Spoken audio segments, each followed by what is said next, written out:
Welcome guys, आपका फिर से स्वागत है एक नई क्लास के साथ। और जैसे कि आप यहाँ पर देख सकते हो कि आज की क्लास में हम यहाँ पर कुछ 10 क्वेश्चंस के बारे में डिस्कस करेंगे। और इन याद रखिएगा 10 क्वेश्चन के साथ साथ जितने भी यहाँ पर इंपॉर्टेंट क्वेश्चन बनेंगे उनको भी हम साथ साथ कवर करेंगे। इसलिए याद रखिएगा, बेसिक यहाँ पर आपकी क्लास है 10 से 15 मिनट की रहेगी, लेकिन इस 10-15 मिनट में आप बहुत सारे क्वेश्चंस को यहाँ से लेके जाओगे, तो वीडियो को एंड तक ज़रूर देखें।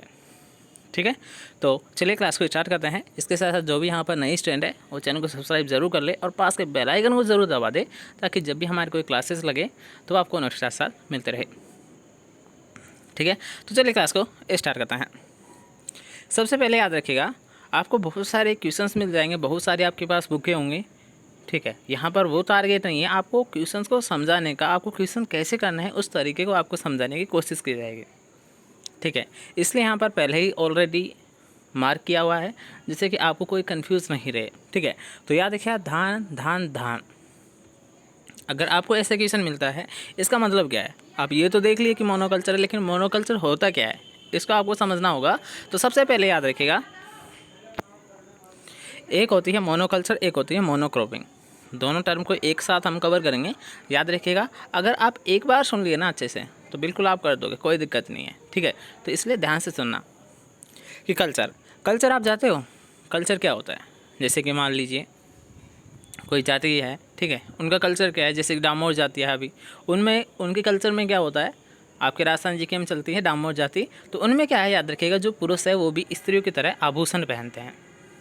ठीक है, तो ये क्या है? उनका एक कल्चर है कि वो क्या करते हैं? याद रखिएगा, पुरुष स्त्रियों के समान गहने पहनते हैं, आभूषण पहनते हैं। ठीक है, तो यहाँ पर भी उसी को रोल करेंगे कि कल्चर का मतलब होता है एक परंपरा।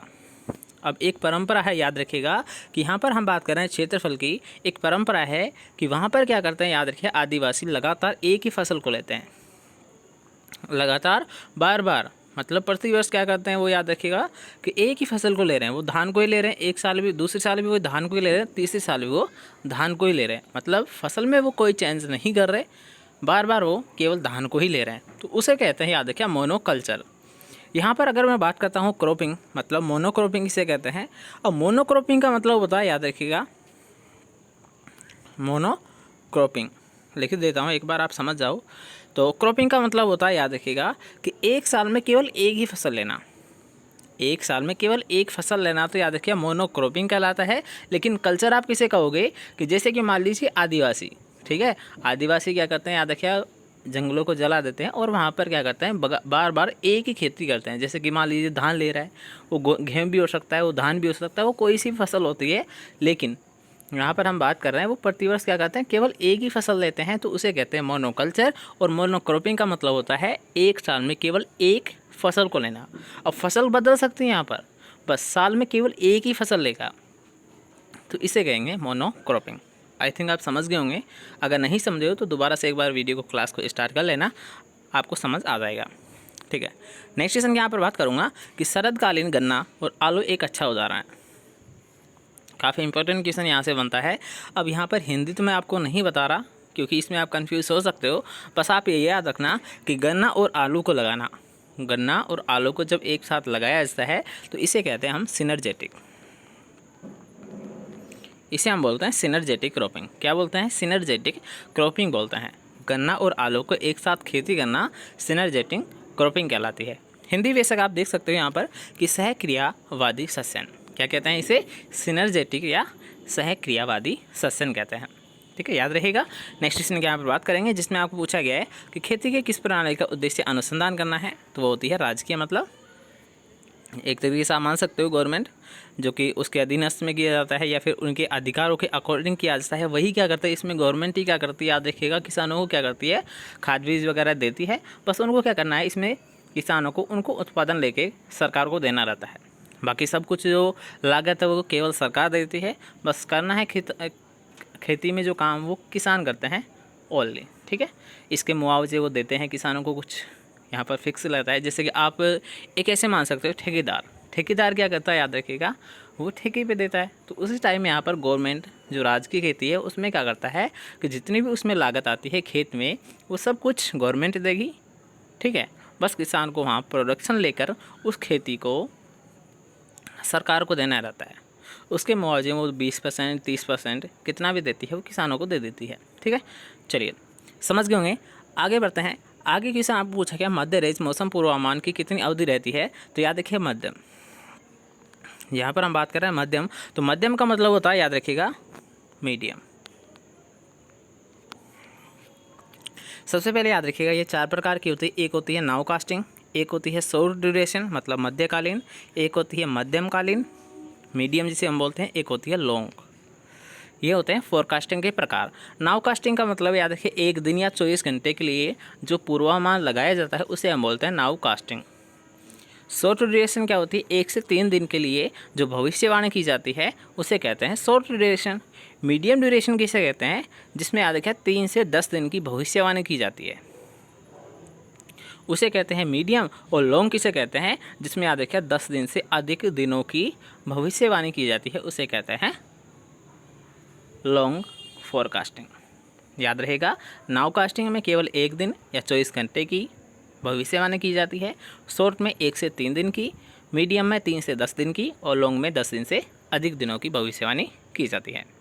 ओके, नेक्स्ट क्वेश्चन के यहाँ पर बात करेंगे कि बारिश करने वाली बादलों को किस नाम से जाना जाता है, या फिर आपको ऐसे भी पूछा जाता है वे कौन से बादल होते हैं जो कि बारिश करते हैं, बरसात करते हैं। तो याद रखिएगा वो होते हैं निम्बो स्टेटस बादल। ये कुछ याद रखिएगा बादलों के प्रकार होते हैं। निम्बो स्टेटस क्या करते हैं, बरसात का काम करते हैं। कुमुलो निम्बस या कुमुलो निम्बस भी जिसे हम बोलते हैं, तो इनका रोल होता है जैसे कि मान लीजिए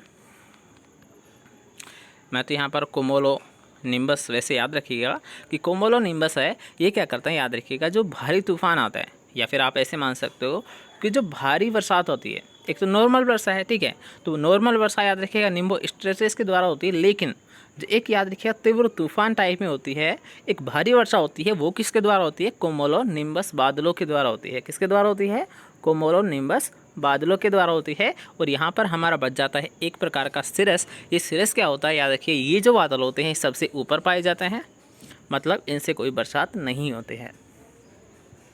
ठीक है, निम्बो स्टेटस जो बरसात कराते हैं, कुमुलो निम्बस जो याद रखिएगा भारी बरसात करते हैं तीव्र तूफान टाइप में, उनको बोलते हैं कुमुलो निम्बस। और सिरस क्या होते हैं, जिन्हें हम चेरापूंजी भी कहते हैं। ठीक है, ये होते हैं जिनसे कोई बरसात नहीं होती है, सबसे ऊपर पाए जाते हैं। नेक्स्ट क्वेश्चन की यहाँ पर बात करेंगे कि अधिकांश 1 वर्षीय फसलों में सिंचाई की आवश्यकता तब होती है जब मृदा आर्द्रता का प्रतिशत घटकर रह जाता है। तो याद रखिएगा सामान्य सी बात है कि अगर आप मान लीजिए किसी फसल में पानी दे रहे हो, तो जब उस फसल को पानी की कमी होगी जब भी तो आप दोगे, अगर उसे कोई ज़रूरत ही नहीं है पानी की तो ज़बरदस्ती थोड़ी दोगे। तो याद रखिएगा जब उस फसल में 40 से 50% यहाँ पर पानी की कमी हो जाती है, उसमें नमी की कमी हो जाती है, तो उस ऐसी कंडीशन में हम क्या करते हैं, आर्टिफिशियल तरीके से क्या करते हैं, सिंचाई देते हैं। ठीक है, आर्टिफिशियल तरीके से उन्हें पानी देते हैं, और आर्टिफिशियल तरीके से पानी देना ही याद रखिएगा सिंचाई कहलाता है। ओके, नेक्स्ट क्वेश्चन की यहाँ पर बात करेंगे जिसमें आपको पूछा गया ड्रिप सिंचाई सर्वाधिक सफल रही है। तो याद रखिएगा अब ऐसे क्वेश्चंस को करने के लिए याद रखिएगा आपको थोड़ा सा दिमाग लगाना है। ठीक है, चलिए इसको कैसे करोगे आप एक बार देख लेते हैं तरीका कि चावल है, गेहूँ है, बरसीम और अंगूर है। मेरे को ये बताइए कि गेहूँ में आप ड्रिप को यूज़ कर सकते हो। गेहूँ के आप देखें हैं पौधे कितने पास रहते हैं, मतलब क्लोज रहते हैं, बिल्कुल पास रहते हैं, तो इसमें आप याद रखें ड्रिप का यूज़ नहीं कर सकते। चावल में बात करेंगे, क्या आप चावल में ले सकते हो, आप चावल में भी नहीं ले सकते ड्रिप को। आप बरसीम में ले सकते हो, नहीं ले सकते। मतलब याद रखिएगा जितनी भी जो खाद्यान्न फसलें हैं, खाद्यान्न फसलों में हम याद रखें ड्रिप सिंचाई का यूज़ नहीं कर सकते। सामान्य तौर पर जो याद रखिए ड्रिप सिंचाई का जो प्रयोग किया जाता है, ये किया जाता है फल वाले पौधे हैं, जैसे कि आम आप ले सकते हो, अंगूर आप ले सकते हो, पपीता आप ले सकते हो, केला आप ले सकते हो, कुछ भी आप ले लीजिए, खजूर आप ले लीजिए। इन सभी में याद रखिए कौन सी हम ले सकते हैं, ड्रिप विधाई को हम ले सकते हैं, ड्रिप सिंचाई मेथड को हम यूज़ कर सकते हैं। तो यहाँ पर बस थोड़ा सा दिमाग लगाना था कि अंगूर क्या है, एक प्रकार का फल है, तो अंगूर में याद रखिए ड्रिप सिंचाई का हम यूज़ कर सकते हैं। ठीक है, तो ऐसे भी याद रखिए कुछ क्वेश्चन आपको थोड़ा सा आई की लेवल पर पूछते हैं, तो यहाँ पर आपको बस थोड़ा सा समझने की ज़रूरत रहती है, बाकी आप कर देते हो। ठीक है, तो बस कुछ क्वेश्चंस में थोड़ा सा दिमाग लगाना और आसानी से हो जाएगा आपका पेपर, कोई दिक्कत नहीं है। नेक्स्ट क्वेश्चन पर आते हैं। नेक्स्ट क्वेश्चन आपको पूछा गया है कि वाटर जेट टेक्नोलॉजी का उपयोग किया जाता है। तो याद रखिएगा, अब वाटर की ज़रूरत कहाँ कहाँ पड़ती है, सिंचाई में पड़ती है, अग्निशमन में पड़ती है और भीड़ पर काबू पाने के लिए भी किया जाता है। ठीक है, कॉमन सा क्वेश्चन है, समझ रहे हो, इसको समझाने की भी वैसे ज़रूरत नहीं है। नेक्स्ट क्वेश्चन पर आते हैं। नेक्स्ट क्वेश्चन आपको पूछा गया है कि निम्नलिखित यंत्रों में से किस यंत्र द्वारा बीज बोने में व्यय प्रति हेक्टेयर न्यूनतम लगता है। जो लागत आती है वो प्रति हेक्टेयर न्यूनतम आती है, कम से कम आती है। तो इसके लिए क्या करेंगे हम, याद रखिएगा, एक ऐसा हम याद रखिए यंत्र यूज़ करेंगे जिससे क्या हो जाए, हमारा बीज भी एक साथ दे दे और हमारा जो फर्टिलाइज़र है उसको भी हम एक साथ दे दे। कॉमन सी बात है, अगर आपको कोई बोले कि आप एक बार तो बीज की बुआई करो, फिर वो दोबारा कहता है आपको कि आप दोबारा से फर्टिलाइज़र दो, तो एक तो आप दोनों को एक साथ कर रहे हो और एक आप दोनों को अलग अलग कर रहे हो, आपको किस में ज़्यादा मुसीबत आएगी, आपकी लागत किस में ज़्यादा लगेगी। कॉमन सी बात है, अगर मान लीजिए हम किसी काम को 2 बार कर रहे हैं तो उसमें ज़्यादा लागत आएगी। क्यों? क्योंकि एक बार का खर्चा है, एक बार में अगर हो जाएगा तो उसमें तो सस्ता है, लेकिन अगर उसी खर्चे को हम 2 बार करेंगे तो वहाँ पर डबल खर्चा है। मतलब याद रखिएगा, ऐसे क्वेश्चंस में बस आपको थोड़ा सा दिमाग लगाना है कि लागत किस में कम लगेगी, जिसमें याद रखिए हम फर्टिलाइज़र भी दे दें और फसल की बुआई भी कर दें। तो ऐसा होता है, याद रखिए, फर्टिक्यूम सीड ड्रिल। फर्टिक्यूम सीड ड्रिल ये मशीन होती है जिसके द्वारा बुआई भी की जाती है और फर्टिलाइजर्स को भी दिया जाता है।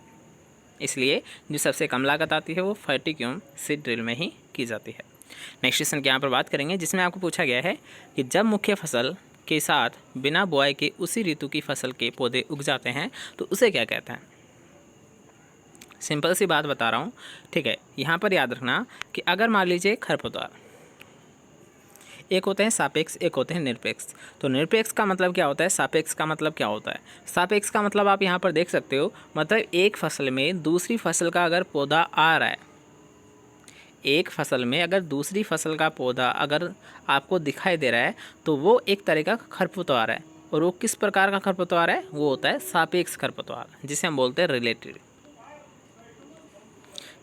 या रिलेटिव खरपतवार होता है, रिलेटेड। ठीक है, रिलेटेड याद रखना कि सापेक्ष खरपतवार, एक फसल में दूसरी फसल का अगर पौधा दिखाई दे रहा है तो वो होता है सापेक्ष खरपतवार। निरपेक्ष का मतलब होता है, याद रखिए, जितने भी जो खरपतवार दिखते हैं ना आपको, चाहे वो कांसनी हो सकता है, मोथा हो सकता है, कुछ भी आप ले लीजिए, ये सभी प्रकार के जो खरपतवार है ये सभी आते हैं निरपेक्ष में। ठीक है, बताने की ज़रूरत नहीं है। परजीवी की अगर बात करूँगा तो परजीवी के आपको पता है 4 है। कौन कौन से हैं, CLOS, क्लोज, मतलब खसकुटा, लोरेंथस, ओरोबंकी और स्ट्राइगा। ये चारों खरपतवार क्या है, याद रखिए, परजीवी खरपतवार है। ओके, ये क्वेश्चन को याद रखिएगा, आपको पूछा जा सकता है। एक और क्वेश्चन आपको यहाँ से पूछा जाता है कि अगर मान लीजिए एक ही फसल है लेकिन उसकी 2 वेराइटी है। जैसे कि मान लीजिए मैंने सोनालिका ले लिया, एक कल्याण सोना ले ली, दोनों ही किसकी वेराइटी है, एक तो सोनालिका है, एक कल्याण सोना है, दोनों ही गेहूँ की वेराइटी होती है। और अगर मैं आपको यहाँ पर पूछता हूँ कि सोनालिका में अगर कल्याण सोना का पौधा दिखाई दे रहा है तो ये किस प्रकार का खरपतवार है, तो ये होते हैं, याद रखिएगा, रोग्युवीड। कौन से होते हैं, रोग्युवीड होते हैं, रोग्युवीड होते हैं। मतलब एक फसल की एक किस्म में, एक वैरायटी में दूसरी वैरायटी के अगर पौधे दिखाई दे रहे हैं तो उसे हम बोलते हैं रोग्युवीड। याद रहेगा, बस इतना सा ध्यान रखना लेना। और एक वैरायटी में अगर दूसरी वैरायटी का अगर पौधा उगाई दे रहा है उसे हम बोलेंगे रोग्युवीड। लेकिन जब हम इस रोग्युवीड को निकालते हैं तो इस क्रिया को क्या बोला जाता है, रोगिंग बोला जाता है। याद रखना, रोगिंग बोला जाता है। एक वैरायटी के पौधे में से, मतलब एक वैरायटी से दूसरी वैरायटी का पौधा निकालना क्या कहलाता है, रोगिंग कहलाता है। ठीक है, जो खेत है हमारा उसमें एक वैरायटी जिसे हमने लिया है वो तो ठीक है, लेकिन जो दूसरी वैरायटी उग रही है उसको हम निकालेंगे तो इसे हम बोलेंगे रोगिंग। और रोगिंग क्यों की जाती है, ताकि आनुवंशिक शुद्धता बनी रहे, आनुवंशिक शुद्धता बनी रहे, इसीलिए याद रखिएगा रोगिंग की जाती है। हर एक लाइन से यहाँ से क्वेश्चन बन रहा है आपका, बस आपको थोड़ा सा सुनना है। जब आप एग्ज़ाम में पेपर देखोगे तो आपको आसानी से याद आ जाएगा। ठीक है, इसलिए क्लासों को, हर एक क्लास को आपको इम्पोर्टेंस देखना है। यहाँ पर ना कोई मैं आपको टाइम वेस्ट दे रहा हूँ, नहीं यहाँ पर हम कर रहे हैं। ठीक है, बस आपको यहाँ पर क्लास लेनी है ताकि आपके माइंड में वो चीज़ सेट हो जाए। ओके, तो चलिए आज की क्लास को बस यहीं पर विराम देते हैं। आई थिंक आपको क्वेश्चंस के साथ साथ काफ़ी अच्छा याद भी होगा। तो वीडियो को लाइक कर दिया करो यार, शेयर ज़रूर किया करो, शेयर ज़रूर कर दे ताकि जितने भी यहाँ पर स्टूडेंट जो कि सुपरवाइज़र की तैयारी कर रहे हैं उन सभी का यहाँ पर बेनिफिट हो पाए। ठीक है, तो ज़्यादा से ज़्यादा वीडियो को शेयर कीजिए। और कल आपके एडमिट कार्ड आ जाएंगे तो कल आपको कैसे निकालने हैं उसकी भी वीडियो मैं दे दूँगा, और कब आएंगे आपके वो भी मैं आपको बता दूँगा। ठीक है, तो वेट कीजिए, देखते हैं एडमिट कार्ड कब डलते हैं, कितने बजे डलते हैं, कल आपके जाएंगे।